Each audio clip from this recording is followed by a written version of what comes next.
বন্ধুরা তোমরা দেখতেই পাচ্ছ কি পরিমাণে বৃষ্টি হচ্ছে আমাদের এখানে। আজ থেকে প্রায় এক সপ্তাহ বৃষ্টি হতেই আছে, মানে প্রতিদিন সকাল বিকালবেলা করে একটু বাইরেও বেরোনো যাচ্ছে না, এত পরিমাণে বৃষ্টি হচ্ছে। আর আমাদের বাড়িতে হচ্ছে বৃষ্টি হতে হতে বাদাই থেকে একটা জিনিস উঠে এসেছে, জিনিসটা তোমাদের দেখাচ্ছি। এই যে জিনিসটা, এটা কি তোমরা কমেন্ট করে বলো। এই দেখো,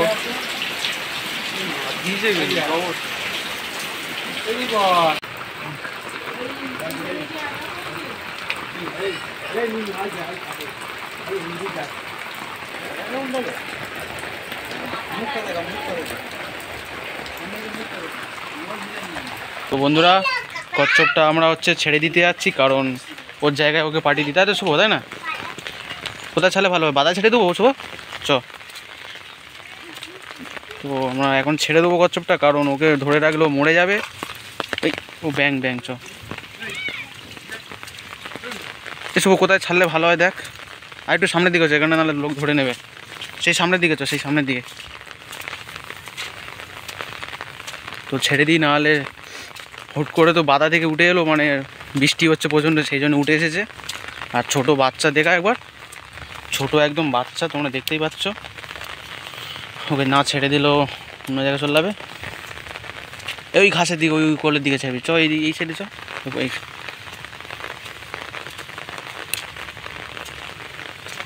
চ চ চ, ওই ওখানটা ছাড়ি না, এখানে লোক দেখা পাবে, আড়ানে কর দে। ওই নিচের দিকে চ, ওই দিকে দেখ, ওই দিকে একটু ডান দিকে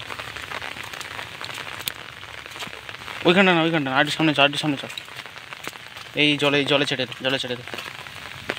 তো বন্ধুরা দেখো, এই ছেড়ে দিলাম, চ। ওর জায়গা থাক, একটু ঘাস একটু খেয়ে কর দে, চ থাক। দেখো ওই চলে যাচ্ছে, চ থাক, ছেড়ে দিলাম। আজকের ভিডিওটা এইটুখানি ছিল। আর আজকের ভিডিওটা কেন করছি তোমরা বুঝতেই পারছো, মানে হঠাৎ একটা কচ্ছপ চলে এসেছিলো, সেইটা নিয়ে বলি তোমাদেরকে দেখাই। তোমরা হয়তো কচ্ছপের অনেকে দেখেছো, হয়তো গ্রাম বাংলায় যারা থাকা দেখেছো, কলকাতার দিকে যারা থাকা হয়তো দেখুনি, সেই জন্য ভিডিওটা করা। তো ভিডিওটা কেমন লেগেছে কমেন্ট করে বলবে, ভালো লাগলে একটা লাইক করে দিও। Tata, bye bye.